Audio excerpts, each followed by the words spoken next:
Hi guys. Hi guys. Hi guys.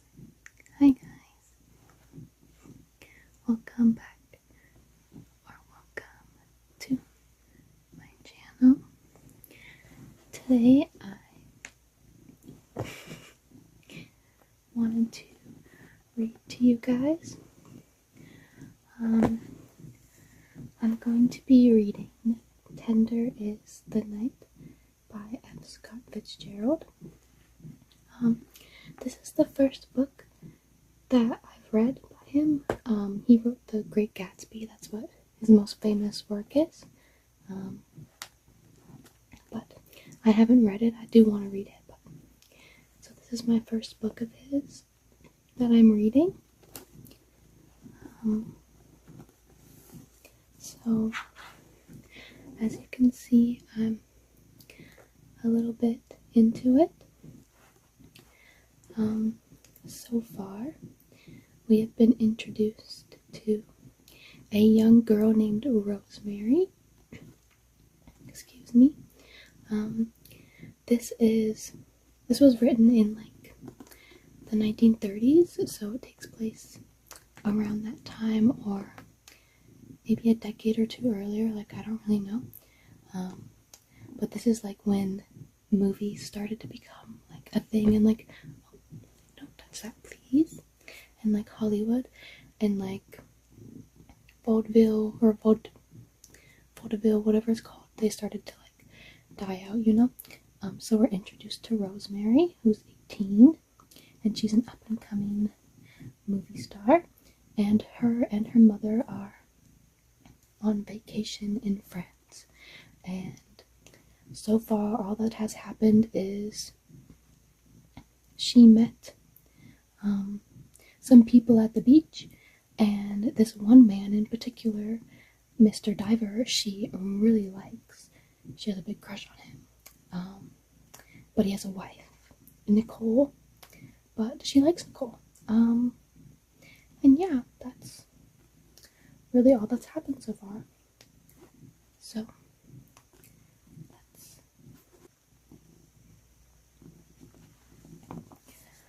okay. I was on page 22 at this chapter 5. Okay. Rosemary went to Monte Carlo nearly as sulkily as it was possible for her to be. She rode up the rugged hill to La Turbie, to an old Gaumont lot in process of reconstruction, and as she stood by the grilled entrance waiting for an answer to the message on her card, she might have been looking into Hollywood. The bizarre debris of some recent picture, a decayed street scene in India, a great cardboard whale, a monstrous tree bearing cherries large as basketballs, bloomed there by exotic dispensation, also just as the pale amaranth, mimosa, cork oak, or dwarfed pine. There were a quick lunch shack and 2 barn-like stages, and everywhere about the lot groups of waiting, hopeful, painted faces. After 2 minutes, a young man with hair the color of canary feathers, hurried down to the gate. "Come in, Miss Hoyt. Mr. Brady's on the set, but he's very anxious to see you. I'm sorry you are kept waiting, but you know some of these French dames are worse about pushing themselves in." The studio manager opened a small door in the blank wall of stage building, and with sudden glad familiarity, Rosemary followed him into half-darkness. Here and there figures spotted the twilight, turning up ashen faces to her like souls in purgatory watching the passage of a mortal through. There were whispers and soft voices, and apparently from afar, the gentle tremolo of a small organ. Turning the corner made by some flats, they came upon the white crackling glow of a stage, where a French actor, his shirt front, collar, and cuffs tinted a brilliant pink, and an American actress stood motionless face to face. They stared at each other with dogged eyes, I'm not sure, as though they had been in the same position for hours. And still for a long time nothing happened. No one moved.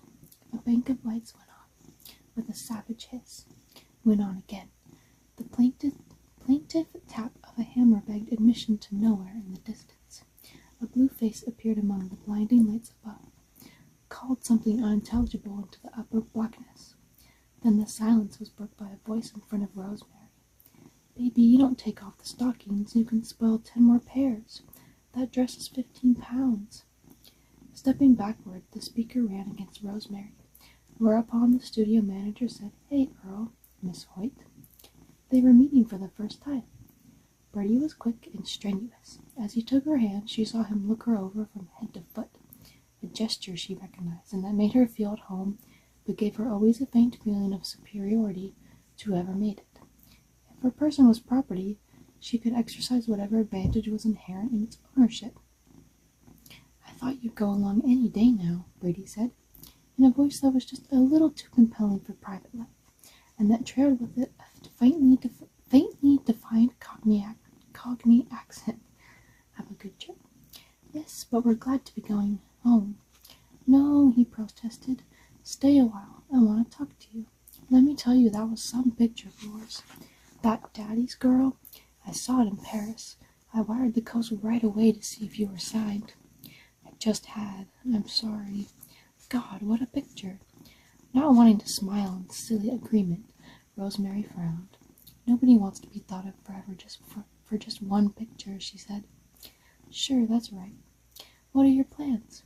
"Mother thought I needed a rest. When I get back, we'll probably either sign up for the First National or keep on with Famous." "Who's we?" "My mother. She decides business matters. I couldn't do without her." Again he looked her over completely, and as he did, something in Rosemary went out to him. It was not liking, not at all the spontaneous admiration she had felt for the man on the beach this morning. It was a click. He desired her, and so far as her virginal emotions went, she contemplated a surrender with equanimity. Yet she knew she would forget him half an hour after she left him, like an actor kissed in a picture. "Where are you staying?" Brady asked. "Oh yes, at Guyssss. Well, my plans are made for this year too, but that letter I wrote you still stands. Rather make a picture with you than any girl since Connie Talmadge was a kid." "I feel the same way. Why don't you come back to Hollywood?" "I can't stand the damn place. I'm fine here. Wait till after this shot and I'll show you around." Walking onto the set, he began to talk to the French actor in his low, quiet voice. 5 minutes passed. Brady talked on, while from time to time the Frenchman shifted his feet and nodded. Abruptly, Brady broke off, calling something to the lights that startled them into a humming glare. Los Angeles was loud about Rosemary now. Unappalled, she moved once more through the city of thin partitions, wanting to be back there. But she did not want to see Brady in the mood she sensed he would be in after he had finished, and she left the lot with a spell still upon her. The Mediterranean world was less silent now that she knew the studio was there.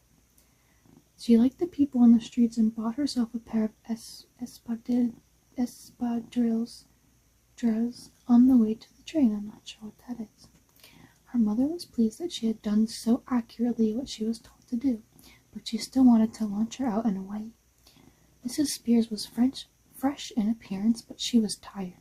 Deathbeds make people tired indeed, and she had watched beside a couple.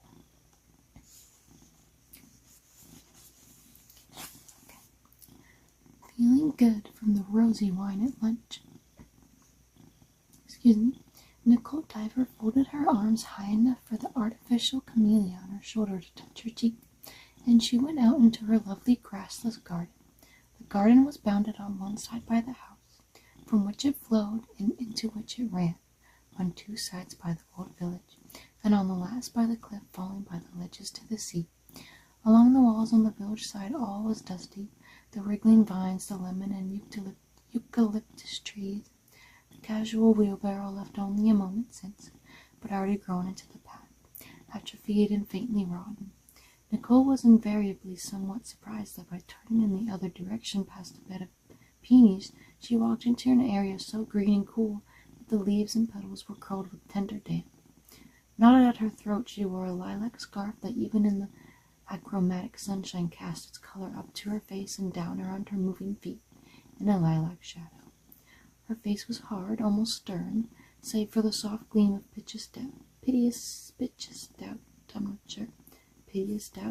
that looked from her green eyes. Her once fair hair had darkened, but she was lovelier now at 24 than she had been at 18, when her hair was brighter than she. Following a walk marked by an intangible mist of bloom that followed the white border stones, she came to a space overlooking the sea, where there were lanterns asleep in the fig trees and a big table, and wicker chairs, and a great market umbrella from Siena, all gathered about an enormous pine, the biggest tree in the garden. She paused there for a moment, looking absently at a growth of nasturtiums and iris tangled at its foot, as though sprung from a careless handful of seeds, listening to the plaints and accusations of some nursery squabble in the house. When this died away on the summer air, she walked on between kaleidoscope peonies massed in pink clouds, black and brown tulips, and fragile mauve-stemmed roses.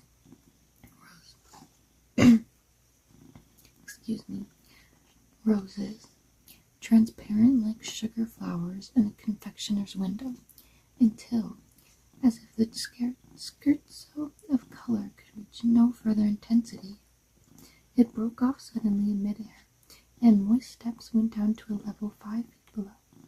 Here there was a well with the boarding around it dank and slippery even on the brightest days. She went up to the stairs on the other side and into the vegetable garden. She walked rather quickly. She liked to be active, though at times she gave an impression of repose that was at once static and evocative. This was because she knew few words and believed in none, and in the world she was rather silent, contributing just her share of urbane humor with a precision that approached meagreness. But at the moment when strangers tended to grow uncomfortable in the presence of this economy, she would seize the topic and rush off with it, feverishly surprised with herself, then bring it back and relinquish it abruptly, almost timidly, like an obedient retriever having been adequate in something more. As she stood in the fuzzy green light of the vegetable garden, Dick crossed the path. That's it, Mr. Diver. Dick crossed the path ahead of her, going to his workhouse. Nicole waited silently till he had passed, and she went on through lines of prospective salads to a little I feel like I should know how to pronounce that word, menagerie, where pigeons and rabbits and a parrot made a medley of insolent noises at her. Descending to another ledge, she reached a low curved wall and looked down 700 feet to the Mediterranean Sea. She stood in the ancient hill village of Tarms. The villa and its grounds were made out of a row of peasant dwellings that abutted on the hill. 5 small houses had been combined to make the house and 4 destroyed to make the garden. The exterior walls were untouched, so that from the road far below it was indistinguishable from the violet-gray mass of the town. For a moment Nicole stood looking down at the Mediterranean, but there was nothing to do with that, even with her tireless hands. Presently Dick came out of his one-room house, carrying a telescope, and looked east towards Cannes. In a moment Nicole swam into his field of vision, whereupon he disappeared into his house and came out with a megaphone. He had many light mechanical devices. "Nicole," he shouted, "I forgot to tell you that as a final apostolic gesture," sorry, it's like separated, so it's harder to read. I don't like when books do that. "I invited Mrs. Abrams, the woman with the white hair." "I suspected it. It's an outrage."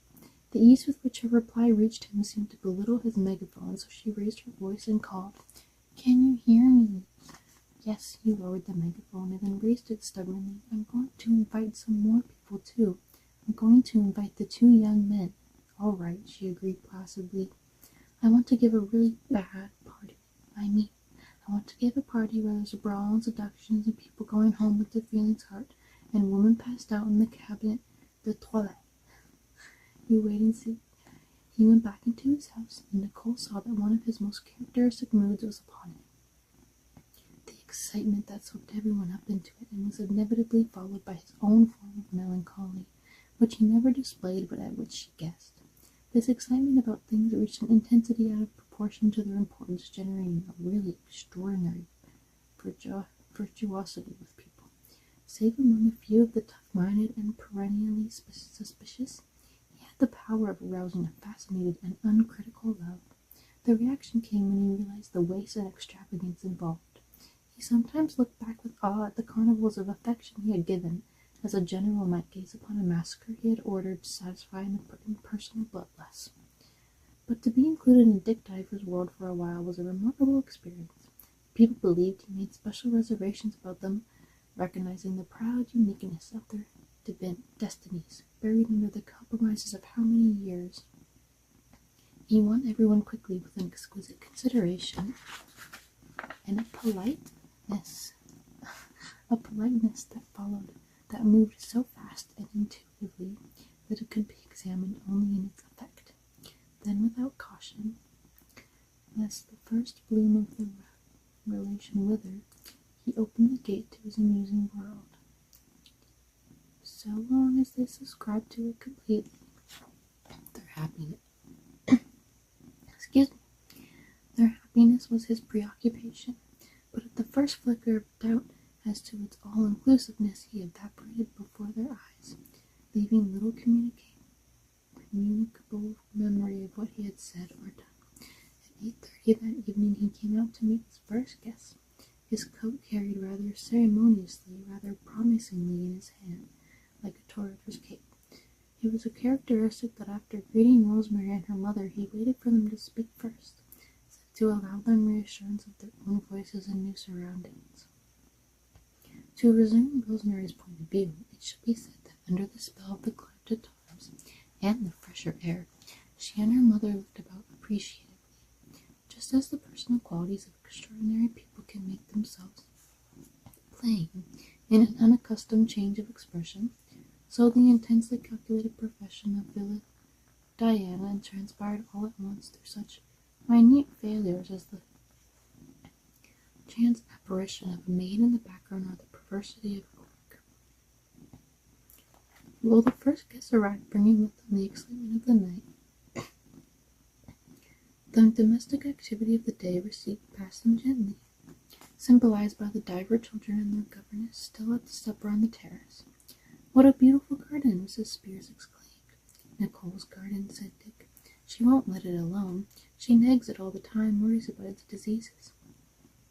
Any day now, I expect to have her come down with powdery mildew or fly speck or late blight." He pointed his forefinger decisively at Rosemary, saying with a lightness seeming to conceal a paternal interest, "I'm going to save your reason. I'm going to give you a hat to wear on the beach." He turned them from the garden to the terrace, where he poured a cocktail. Earl Brady arrived, discovering Rosemary with surprise.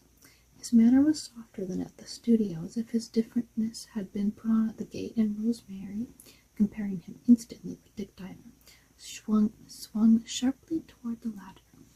In comparison, Earl Brady seemed faintly gross, faintly ill-bred. Once more, though, she felt an electric response to his person. He spoke familiarly to the children who were getting up from their outdoor supper. "Hello, Lanyard. How about a song? Will you and Topsy, what are these names? Sing me a song? What shall we sing?" agreed the little boy with the odd chanting accent of American children brought up in France. That song about mon ami, Pierrot. Brother and sister stood side by side without self-consciousness, and their voices soared sweet and shrill upon the evening air. La Claire de la Rue. I can't speak French. Mon ami, Pierrot, bright de Waterloo, pour écrire un mot, chanter un mot, je n'ai plus de vœux, offrez-moi des portes pour les mois de deux. Like, I don't know. The singing ceased, and the children, their faces aglow with delight, sunshine, stood smiling calmly at their success. Rosemary was thinking that the Villa Diana was the center of the world. On such a stage, some memorable thing was sure to happen. She lighted up higher as the gate tinkled open and the rest of the guests arrived in a body. The McKiscos, Mrs. Abrams, Mr. Dumfries, and Mr. Campion came up to the terrace. Rosemary had a sharp feeling of excitement. She looked quickly at Dick, as though to ask an explanation of this unctuous wriggling, but there was nothing unusual in his expression. He greeted his new guests with a proud bearing and an obvious deference to their infinite and unknown possibilities. She believed in him so much that presently she accepted the brightness of the McKiscos' presence as if she expected to meet them all along. "I've met you in Paris," Miss McKisco said to Abe North, who with his wife had arrived on their heels. "In fact, I've met you twice." "Yes, I remember," Abe said. Okay, I think that's all that I'm going to read for tonight. I hope you guys enjoyed. Sorry that I kind of messed up a lot of this stuff. Let me know if you want me to continue reading. I like the book so far. I like the writing. It is very interesting and it's very fun to read. So yeah, I am interested to see where the story goes. Oh, you can just do that, okay?